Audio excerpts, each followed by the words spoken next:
Olá, meu nome é Paulo Henrique e seja bem-vindo ao canal Falando Ciência. O vídeo de hoje ele vai ser o primeiro de uma série secundária aqui do canal, ser focada na discussão acerca de algumas das ferramentas da ciência que nós pesquisadores, cientistas, utilizamos para fazer nossas pesquisas, com a finalidade de explanar para vocês, por exemplo, como é mais ou menos o processo, de forma mais grosseira, assim, de forma mais geral, que se dá desde da descoberta de uma molécula até essa molécula que a gente tira da biodiversidade, virar um fármaco, ou como, por exemplo, o problema que a gente tem atualmente de resistência de microbiana, antibióticos e antifúngicos, poluição também, vai ser muito abordado poluição, biodiversidade, né, que é um assunto que está muito em pauta, né, nesse século. A gente também vai tratar de diversos assuntos nesse sentido, explicando algumas áreas da ciência, né, claro, focado sempre em ciências biológicas, como essas ferramentas que os pesquisadores utilizam também para desenvolver suas pesquisas e seus estudos, né?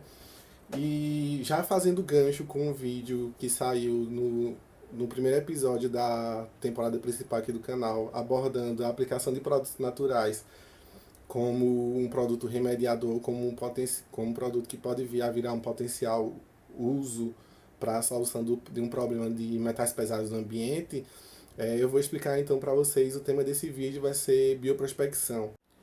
Bom, para começar conceituando vocês, eu preciso que vocês entendam que todo organismo que existe ele possui um valor, seja ele direto ou indireto. Um valor direto é quando nós conseguimos agregar um valor econômico a esse ser vivo, a algum produto desse ser vivo, e isso passa a gerar economia. Né? E um valor indireto ele diz respeito a coisas que nós não podemos extrair, mas diz, por exemplo, respeito a serviços ambientais que os ecossistemas, né, os seres vivos, eles prestam para nós, como por exemplo um sistema de manutenção do ciclo geológico da água. Então, todo organismo ele possui um potencial de, em certo ponto, vir a apresentar um tipo de composto ou um tipo de parte desse organismo possa ser explorado comercialmente, né? Todos eles possuem um potencial ali que na maioria das vezes, né, para todas as espécies que existem, nós conhecemos muito pouco a respeito disso, né? E aí é que entra então a bioprospecção. A bioprospecção, ela diz respeito justamente a essa busca por produtos que sejam provenientes da biodiversidade, como por exemplo biomoléculas como genes, enzimas, proteínas também, ou compostos que nós chamamos de metabólitos secundários,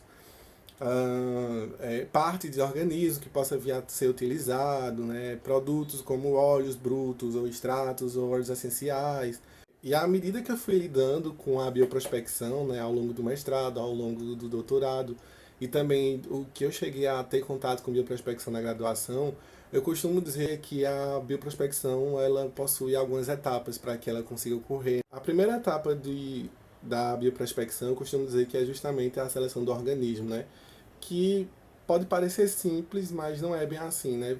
Geralmente, como você tá investindo ali seu tempo, você está investindo diversos recursos, você precisa ter muito cuidado e ter uma certa logística ali no que você busca, né? E no que você quer exatamente estudar. E aí nós temos três principais abordagens nessa etapa de seleção do organismo para estudo, né? Bom, uma das seleções ela se dá ao acaso, né? Se você for, por exemplo, para campo e você falar assim, ah, eu quero estudar essa espécie aqui. Vi ela, gostei, por exemplo, eu quero estudar essa espécie de planta, que ela é alta, tem fruto, quero estudar, eu quero ver o que, é que ela tem. E aí você vai e seleciona essa espécie para coleta. Você coleta a amostra dessa planta, você começa a fazer estudos que é uma seleção ao acaso, né? Você não usou nenhum critério. Um outro tipo de seleção de uma espécie que você deseja estudar no caso, né, ela se dá por uma abordagem que a gente chama de quimiosistemática. Atualmente a gente está num processo de classificação de espécies em que elas são classificadas de acordo com as relações evolutivas que essas espécies possuem entre si. Como por exemplo, se duas espécies, né, que é a sistemática filogenética, têm relação evolutiva, elas vão estar agrupadas em um gênero, por exemplo. Pensar se uma espécie X, ela já possui uma atividade, um potencial de uso bem descrito na literatura, né, já é muito estudada e esses estudos comprovam que ela possui essa atividade farmacológica, por exemplo, ou aplicação cosmética, outro tipo de aplicação. Então, se essa espécie X possui esse gênero Y e essa espécie X1 também possui esse gênero Y, é muito possível que elas compartilhem uma rota metabólica, a mesma rota metabólica para a síntese de algum composto específico que desencadeia um processo farmacológico ou aplicação cosmética de interesse. Então, eu vou estudar essa planta XY, já que indica que ela pode possuir a mesma aplicação da planta X. E isso é uma abordagem de escolha, né, química sistemática que é muito comum. A terceira abordagem também, para você determinar, de escolher a espécie que você quer estudar, é a etnobiologia. Ela leva em consideração o conhecimento que as pessoas têm a respeito de determinada planta, né? Quem melhor para dizer qual a utilidade de uma planta se na própria população que convive com ela há muito tempo? Como, por exemplo, você pegar aqui, eu sou do Nordeste, né?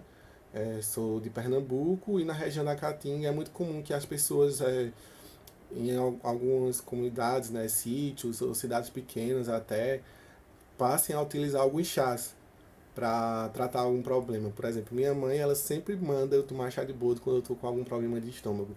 Ela fala, toma chá de boldo que melhora, né?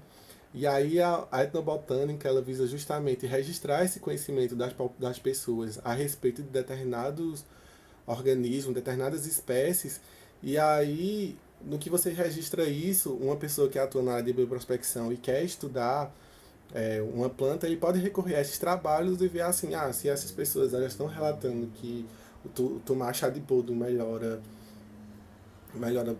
algum processo no estômago, então vamos seguir esse caminho, vamos pegar esse chá, vamos pegar planta de boldo, no caso, produzir um chá, ver o que é que tem nesse chá, testar a atividade farmacológica dele e ver se ele é efetivo ou não. A segunda etapa dos estudos de bioprospecção diz respeito à coleta do material, né, da espécie que você deseja estudar. Uma vez que você define, você precisa ter acesso a esse material para poder estudá-lo.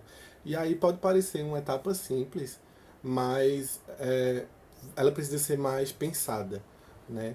Como, por exemplo, que tipo de parte da planta eu quero estudar, ou do animal eu quero estudar. O que é que eu quero obter desse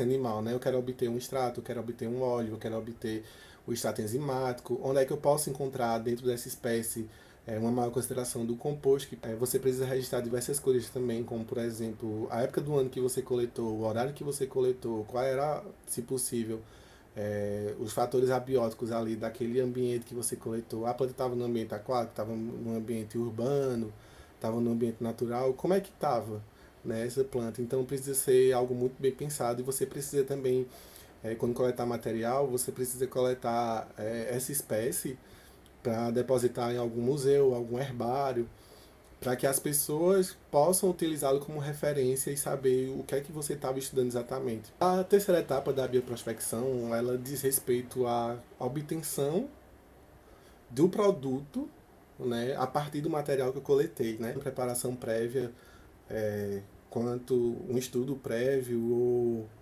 uma lida prévia no material da literatura para saber exatamente o que é que eu quero. Eu quero a obtenção de um óleo fixo, eu quero a obtenção de um óleo essencial, eu quero a obtenção de um extrato, eu quero um extrato enzimático, né? Eu quero um extrato proteico, eu quero obter apenas o óleo tal que está presente no fígado do peixe. Essa quarta etapa, né, de caracterização química, sequenciamento de genes, sequenciamento de proteína, enzima, com o que quer que você esteja lidando ali, ela também precisa ser muito bem pensada. Como, por exemplo, que tipo de método exatamente eu vou usar para sequenciar esse gene, sequenciar essa proteína, que tipo de método eu vou usar também para caracterizar meu produto, né? Eu vou usar uma cromatografia gasosa, cromatografia em camada delgada, né? Eu vou quebrar essas moléculas para poder pegar o fingerprint delas quando eu fizer uma espectrometria de massas, né? Tudo isso tem que ser levado em consideração e é muito importante que esses trabalhos que são focados em bioprospecção acompanhem essa caracterização. Você também determina a consideração do produto que você obteve, quanto de molécula tem ali, quanto naquele extrato, quanto de enzima eu tenho, da enzima que eu quero, que eu estou estudando, quanto dela ocorre no extrato, porque não vem só uma enzima, pode vir mais de um tipo de enzima, certo? E nessa etapa de caracterização química também, você já pode caracterizar e guiar como é que você vai fazer, por exemplo, se você quiser isolar um enzima específico, uma proteína, ou até mesmo um composto secundário, né, para trabalhar com ele de forma isolada. Bom, bom, a quinta e última etapa desse processo de bioprospecção, né, ela diz respeito aos testes, né? É quando você pega esse produto que você obteve e testa ele por metodologias in vivo, metodologia in vitro, ex vivo, in situ, né? E hoje em dia também a gente está começando a surgir aí, não hoje em dia, mas de um tempo para cá, tem chamado muita atenção também trabalhos em sílico, né? Fique ligado porque eu acredito que no segundo ou terceiro episódio aqui do Falando Ciência vai ser focado num trabalho que utilizou uma metodologia em sílico para elucidar um mecanismo de toxicidade. Então, já se inscreve aí no canal, deixa like, comenta e ativa o sininho de notificações para você não ficar por fora e não perder essa apresentação. Mas voltando aqui ao assunto, esse ensaio pré-clínico ele possui diversas metodologias distintas para você conseguir chegar a um resultado que vai indicar se esse produto que você está testando ele possui atividade antibacteriana, se ele possui atividade anticâncer, se possui atividade antidiabética, antihipertensiva, diversos tipos de atividade e aplicação, geralmente voltado para a indústria farmacêutica. Essa quinta etapa é de respeito justamente à fase pré-clínica, que eu já acabei de falar, e também à fase clínica. Uma vez que você fez essa série de testes, que você testou toxicidade in vitro, in vivo, ex vivo e por aí vai, né? Que são estudos que geralmente não são feitos em humanos, geralmente não, eles não são feitos em humanos nessa fase pré-clínica, e seu produto, ele, beleza, nossa, ele apresenta um forte potencial antihipertensivo, né? Com base nesses trabalhos aqui que eu acabei publicando, você parte ainda na quinta etapa para os estudos clínicos. Os estudos clínicos, eles são feitos com seres humanos, né? E eles é dividido em 4 fases, né? A fase 1 dos estudos clínicos, ele é utilizado, né? Esse produto que você obteve e desenvolveu, ele é utilizado em seres humanos saudáveis, né? Com uma amostragem que possui um determinado tamanho, em seres humanos saudáveis, para ver se esse produto que você obteve, ele induz alguma reação adversa, né? Algum efeito colateral severo. Né? Uma vez que seu produto nele não induz esses efeitos severos, ele passa para a fase 2, que seria já você utiliza um pequeno grupo de pessoas que possuem a doença que você quer testar se o seu produto é efetivo contra essa doença ou não, em combate a essa doença, né? E aí é feito com como eu falei, com uma amostragem pequena, o que difere da fase 3, que já aí você já aumenta o número da sua amostragem, né? Você acaba pegando mais pessoas, recrutando mais pessoas para participar do seu estudo clínico, onde você administra para um número maior e aí você vê se ele ali como tem uma variação maior de organismos, né? Se o seu produto ele vai produzir efeitos adversos ou não nas pessoas doentes.